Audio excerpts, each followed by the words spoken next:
Hey everyone, welcome back to my channel. Today we are going to be doing the second Q&A on this channel ever.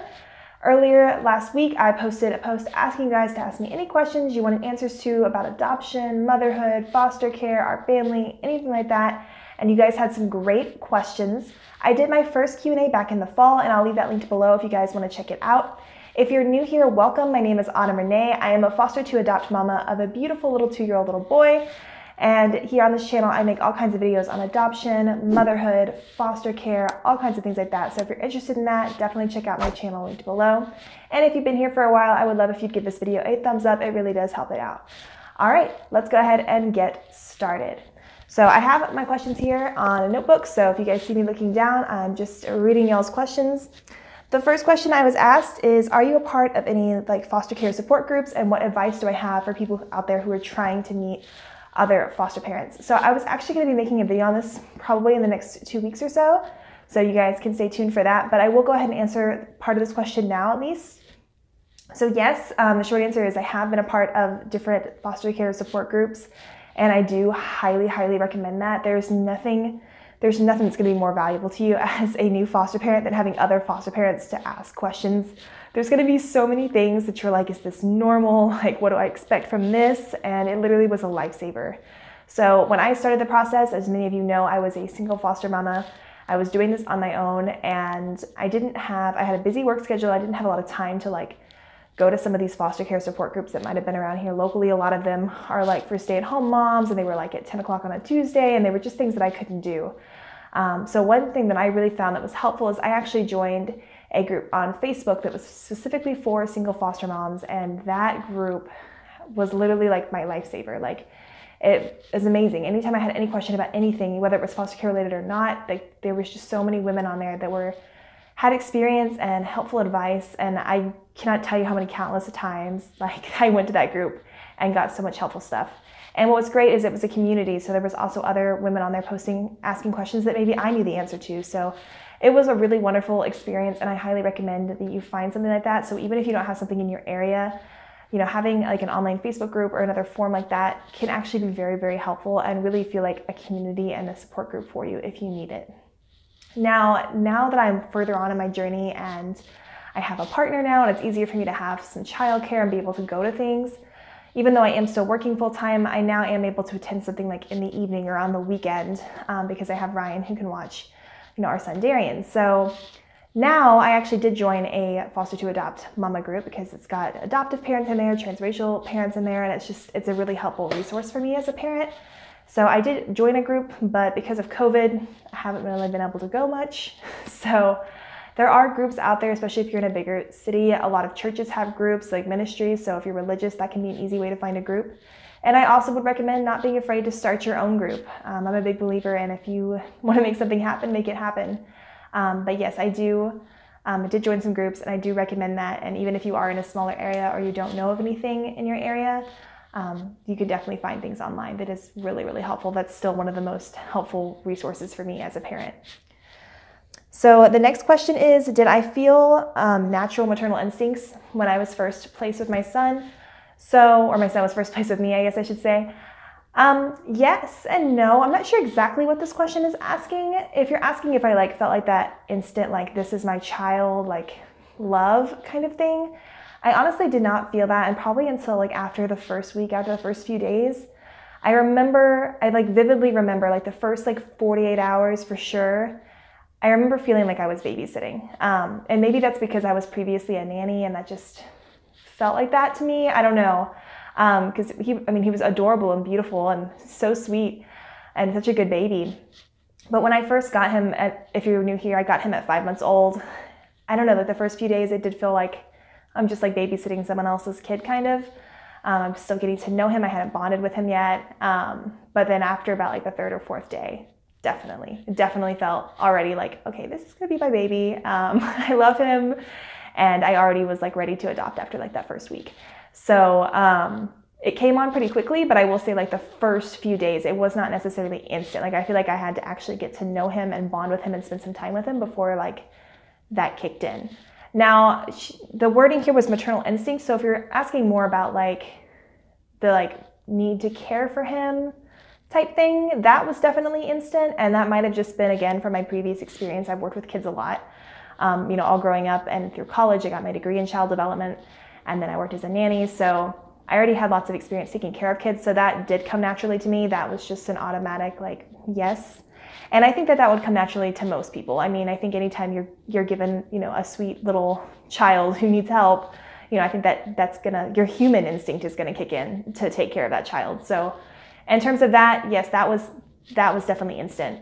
But as far as like this is my child and I love them and like would do anything for them, that took a few days of bonding for me. And I imagine it's probably different depending on the child and also the age of the child, how long that feeling takes to kick in. But that was just my personal experience. The next question was, what is the most difficult part of your fostering journey? Man, I honestly, that's such a hard question to answer. There's so many things that have just been, foster care is just a roller coaster. There's so many things that happened. I don't know. I think I could really answer this with a couple different things. I think taking the initial leap just to be licensed was difficult. I think just having the confidence to just do that was definitely difficult. Once I was actually a foster parent, for me, I think the hardest thing about being a parent in general, whether you're a foster parent or not, is childcare. And not necessarily what you would think. It's not even just like the cost, but just the leaving your child there for so long. That part is just hard as a parent, as a working parent. I mean, and so many of us are, a lot of us, we need 2 incomes to survive, to make ends meet. So I think for me, that's like the hardest part of being a parent in general, is just like having to leave your child somewhere. And I think especially when you get like a brand new like foster placement, to have to immediately put them, at least I did, I have to immediately put them like in daycare. And some of the state daycares aren't always the best. And it just, that part was really hard for me. And I think figuring the childcare out with the balancing, like the work-life balance, like I think that's every parent's struggle. And I really do think that was like the hardest part about being a foster parent for me. And then even now being a parent, it's just like a rough thing to balance. It's hard to find the time to do all of the things. So that is definitely something that I would consider when you're going into being a parent. It's just, how is the logistics of all of that going to work? If you're going to work, what are you going to do when they're sick? Those were the things, I thought I was so prepared, but those were the things I didn't think about. Like that first week, he was so sick and he came to me and he couldn't go to daycare because he was sick. And I needed to go to work and I was single and I needed to make bills. And like, it was just like one of those things where it was like, man, I didn't make a plan for that. I didn't have backup care ready. I didn't think about that.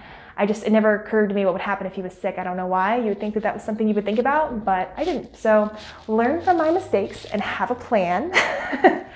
But I would say that was definitely like the hardest part for me. Now, I will say, I think if his case had gone a different way and he had not come to adoption and he ended up being reunified with a family member, then I think that would have been my answer. I think that would have definitely been the hardest thing, because that would have been, a loss. You would lose a child in your life. So that would, I'm sure, I've known foster parents who've gone through that. I'm sure that would be the hardest thing if you had to go through that. I'm very, very, very lucky and thankful that that was not something that I had to endure. My next question is, how did I transition calling my son from his original given name to his bio name? So I've talked about this a little bit on my channel before, but so my son, when he came into care, he had a very, very, I don't know how to describe it, but he had a very unusual name. I'll just say that. It was spelt very interestingly, and in addition to that, it was also not a name you've ever heard of. And his first name was that way, and his middle name was that way, and his last name was that way. It was just a very unusual, weirdly spelled name. And as a new foster parent, I'd heard, how important it was to be able to call the child by their birth name. And I'd been told by all these people that it was so important. So when they reunify, they have all of that. So when I first got him, I thought that the name was pronounced a certain way, but then the man who actually dropped him off to me told me that the parent had pronounced it this other way. And so this other way that the parent pronounced it literally did not match the spelling at all. I mean, there was no way you would ever say the way that she pronounced it, the way that it was spelled. But again, I wanted him, especially early on, I thought for sure he was going to be returned in a month. I thought he was going to be a really quick placement from the things I had gotten initially. So I really wanted to try to use the name he was given. So when I started him in daycare, I told the teachers this is how his name is pronounced, and I put labels on it with his birth name and all of that. And nobody was calling him his name. Nobody could pronounce it. Nobody could remember what it was. And with daycare, a lot of times you have like multiple teachers coming in and out, and it was just nobody. This kid was never going to learn his name. He did not know his name at the time he came to me at 5 months, and everybody was calling him different names. Like they would just call him by like the first letter of his name, or they were shortening and nicknaming it, and like different teachers were calling him different things. And 6 months is about the time kids are supposed to start like recognizing their name, and I was just, I don't know, as a new parent, I was just really concerned about him never learning a name.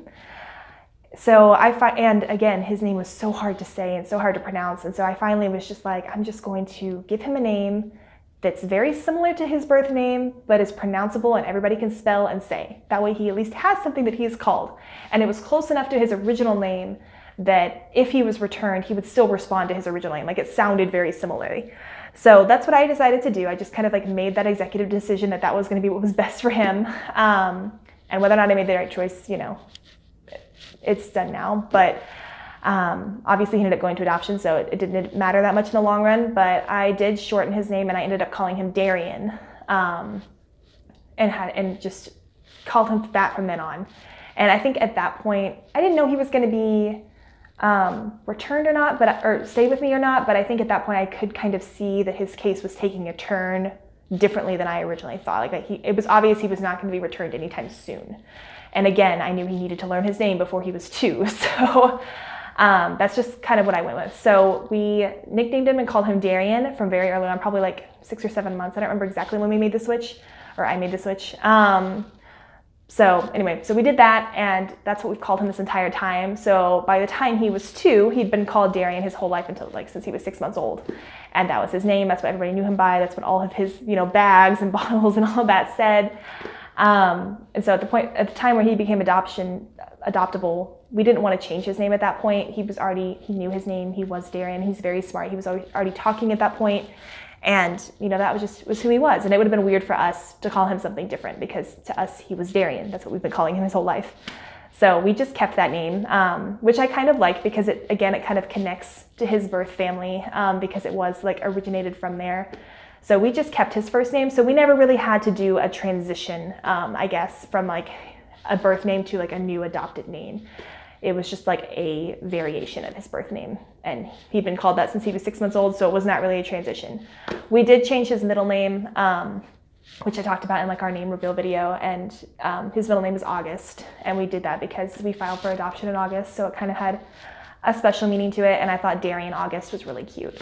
So that is his name, and we didn't really have too much of a transition, so sorry I don't have too much advice on that, but I have heard that kids pick up on new names pretty quickly, so if you're someone going through that, hopefully you won't have a problem. This is another name question. What does my son call me and my boyfriend? So my son has called me Mama basically his whole life. When I first got him, I decided, since he was so young, and I knew he wasn't going to be able to say my name, Autumn, so I just called myself Mama Autumn for a while. But then you kind of get to the point where you've been with them for months, and you know they're a baby, and they are calling you Mama, and you keep trying to tell them Mama Autumn, but they're just calling you Mama, and finally you're just kind of like, why am I bothering with this? So I kind of just got to that point, and I just dropped the Autumn, and I was just Mama. And again, it wasn't too much long after that I kind of knew that his case was going to go towards adoption. And it just, I was his mama, and I am his mama. So he's always basically called me Mama. And then with Ryan, he did call Ryan for a long time. I don't remember, I'm trying to remember now when we switched that. I don't know. I'm going to say early 2020 is probably when that switch was made. I feel bad I don't remember this. But I think once at the point where we knew, his case I think had been terminated at that point, and we knew it was going to adoption. And at that point, Ryan was already living with us at that point. We were being very serious. And I think, that was when we made the switch. When he moved in with us in December, so it was December 2019 when that happened. So he'd been calling Ryan for probably about a year. And when he moved in with us in December, that's when we made the switch, because I didn't want him, I would not have had him move in with us if he was not going to be Darian's father's figure. So, before we even moved in, we had that conversation of are you going to be his father? Is this going to be a thing? Like, we had that conversation prior to him ever moving in with us. So when we had that conversation, that's what we talked about, and we talked about what he would call him. So from I guess that point on, when we just kind of switched it to daddy. So in that regard, I guess we did have a transitional name with that. But again, he picked it up really quickly. Like, we just started calling him that, and Pete just picked it up. And I think for a few months he kind of called them both, and then eventually he just dropped the Ryan, and now he's daddy. So that was that transition. What is the hardest part about raising a boy? Honestly, I love boys. I think they're actually easier to raise than girls, at least toddler years. And the reason I personally think this, I nannied 2 girls who were wonderful. I had so much fun nannying them. But girls are really emotional. They just are. Well, okay, that's really sexist. I will say that the girls that I had nannied and most of the toddler girls that I know tend to be kind of emotional. And I think most parents who've had kids of both genders will agree that girls are emotionally harder and boys are physically harder. And I think the physical stuff, at least at this point in my life, is easier to deal with. They're more rough and tumble kind of stuff usually, whereas the girls tend to be more tantrumy, meltdowns, kinds of things. And not to say that boys don't do that, trust me. My boy has plenty of meltdowns and tantrums and all of those things. But I don't know, for me personally, I just found it a little bit easier to raise a boy so far, at least my experience. Watch, I'm gonna say this and then I'm gonna have another child, and it's gonna be the complete opposite of what I'm saying right now. But in my experience, that has been the truth, that girls are a little bit emotionally harder and boys are a little bit more physically harder. Obviously, there's tons of crossover there, but so that's been my experience. It hasn't been super hard raising a boy. I will say, going into it, I was a little bit nervous being a single woman trying to raise a boy. In fact, for a while there, I actually had on my foster care paperwork that I was only going to take girls, and then last minute I decided to change it, and I'm so glad that I did. But they're wonderful. It's not that different, honestly, than raising a girl or a boy. They're just kids, and they all just need love and routine and consistency and that kind of thing. Really, the only thing that's been different, significantly different, would be potty training. And, potty training it's potty training. It's not fun, but it is what it is. And, I filmed a video. It was kind of a bad quality vlog style video of our potty training things that we did. But, it really hasn't been that difficult. I wouldn't say that there's really a particular part that's super hard, other than maybe the potty training part. I'm sure as he gets older, there will be other things that come up, but for now, honestly hasn't been that bad. So if you're somebody watching this thinking that you only wanted to take girls because you're a girl, I would highly recommend you think about opening your space up a little bit. And I did have concerns too about him not having a father figure, because at that time I met Ryan a week before I got Darian.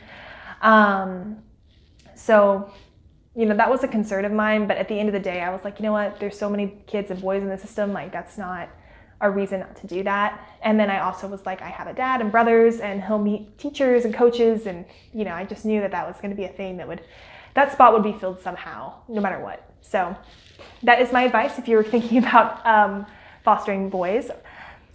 What is life like after adoption? So I kind of touched about this a little bit on adoption day, but now that it's actually been a few months after, I feel I have more to say on that matter. So life after adoption. So in some ways it feels no different. Because at the end of the day, you were always having that child in your home and feeding them and clothing them and all of that. But I feel as months have gone on, there's been things that I'm wow, I don't have to do that anymore. I can go see my sister and I don't have to inform the caseworker that we're going out of town. I don't have to do that anymore. Or, he can fall down on his tricycle and I don't have to report that he got a scrape on his elbow. There's so many little things that you don't have to do anymore. And even in my house, obviously you should childproof, but if I wanted to, I could not have a lock on a door or on the trash can or whatever. There's little things that CPS requires that you don't have to do anymore once you're no longer a licensed home. And that stuff's been nice. It's been nice to have that freedom and that security, and then obviously just the knowing that he's always mine now. There's no longer that little fear in the back of your mind going, what if somebody comes? There's no longer that. He's for sure mine. So obviously that's wonderful. So there's just been little things like that. There has been some changes in terms of like foster care benefits and things, because obviously after adoption, you no longer receive like the normal foster care stuff, which I talked about that in my video about money in foster care like 2 weeks ago. So that stuff's changed. Like we've had to pick like new insurance plans and figure some of that stuff out. But other than that, it hasn't changed too much. It's just really been like the little things that have been nicer and more chill, really. And it's also been nice to, like, you know, when we moved and started him in his new school, like it was nice not to have to explain like I'm his foster mom or whatever, because that always kind of came across as like you're secondary, you know, like I wasn't his mom, I was his foster parent. And there was always kind of like that stigma, I feel like. So it's nice to be able to say like I'm his mom, and I can just leave it at that. And, you know, nobody, you know, and if somebody asks, I can say that he is mine. I adopted him. Like, so it's nice not to have to like explain yourself as much. I don't know. It's weird how like a piece of paper can make that much of a difference, but it does. So I don't know. What is our daily routine like? So I do work full time. I'm a teacher. And Ryan also works full time, but because of COVID, he works from home half of the week. So our routine basically is I get up really early because we moved. For those of you who don't know, we just moved recently. So I'm still working at my old school because I'm under contract there. So I'm having to commute really far right now. So I'm getting up really early and then like commuting almost an hour to get there and teach, and then commuting back. So I am gone for a lot of hours right now. I do not like it, and I'm not hoping to continue that next year. I'm hoping to have a job closer to home. But for now, that is what I'm doing. So what happens is I get up early and leave, and Ryan is actually the one that gets up Darian and takes him to daycare much later, because otherwise he'd be going to daycare at like 6 a.m. versus with Ryan, he can take him at like 9 o'clock, which is really nice. So Darian's not like at daycare for like 12 hours. He can only be at daycare for like 6 and 7 hours, which is much, much better. So Ryan takes him to daycare, and then I pick him up because I get off work earlier, obviously, as a teacher. So he drops him off, I pick him up. So Darian does go to school full time, and then we work full time. So I teach middle school, and then Ryan is in IT and works in headquarters. So that's just kind of our routine. We are definitely a 2-income working family. And then, you know, when we get home, I spend time getting to play with Darian, and then when Ryan gets off, we're kind of spend some time together, and then I usually make dinner, and, you know, just nothing too exciting. We eat, we clean, we do bedtime routine, and then we start all over the next day. And then obviously weekends are just pretty chill right now with COVID. We don't do much, just kind of hang around. We'll go on walks, hikes, that kind of thing. So I'm sorry that was like really boring. Our daily routine is really just typical. There's nothing special about it. The next question, did Ryan want to adopt? So I thought this was a great question, and something I'm actually surprised was not asked sooner. I did make a question about dating in foster care, and kind of I've talked a little bit about our journey, meeting each other and going through this crazy life together. But like I said, we did have that conversation when we moved in together. We had that conversation about him being his father, and, you know, whether or not, if it came to adoption, if he'd want to adopt and all of that. So yes is the answer. He did. And we did have, you know, very in-depth conversations about all of that and what that would mean, and how would that play out if, you know, we ever had problems and split up. And, like, you know, we had all of those kinds of conversations before we even moved in together. And then again, when, you know, the adoption stuff came closer and closer. So we had all those conversations, and we did want to jointly adopt. Unfortunately, in Texas, you cannot jointly adopt unless you're married. And it was like the middle of summer when we found this out, and Darian's adoption was supposed to happen in August originally. And then we did not want to plan a wedding in the middle of a pandemic. If things were awful and crazy in the summer, that was not something that we really wanted to be on our radar. And so we just decided to let me adopt. And then Ryan is, of course, still his father. And I'm sure we'll officially get him like adopted as a secondary person eventually. But that's just kind of how it worked out, because the crazy way paperwork is. And I'm sorry if you guys can hear a truck outside. The trash truck is here picking up trash. So I apologize if you hear that noise in the background. So hopefully that answered your question. And then our last question for the day, what gave me the confidence to foster, and how did I know that the timing was right? Honestly, this is such a personal and like hard question to answer, because there's really never going to be, it's very unlikely that you're going to have, you know, a big neon sign that says, today is the day, you know? But I feel like for me, I don't know, like I really do feel like it was just like the universe being like, hey, by the way, you need to do this. You can get your child. Because I just feel like it just kept coming up. Like I just kept seeing signs. I kept seeing YouTube videos about it, or I'd see a poster about it, or somebody would mention something about it. And it just kind of kept feeling like the world just kept putting it in my brain.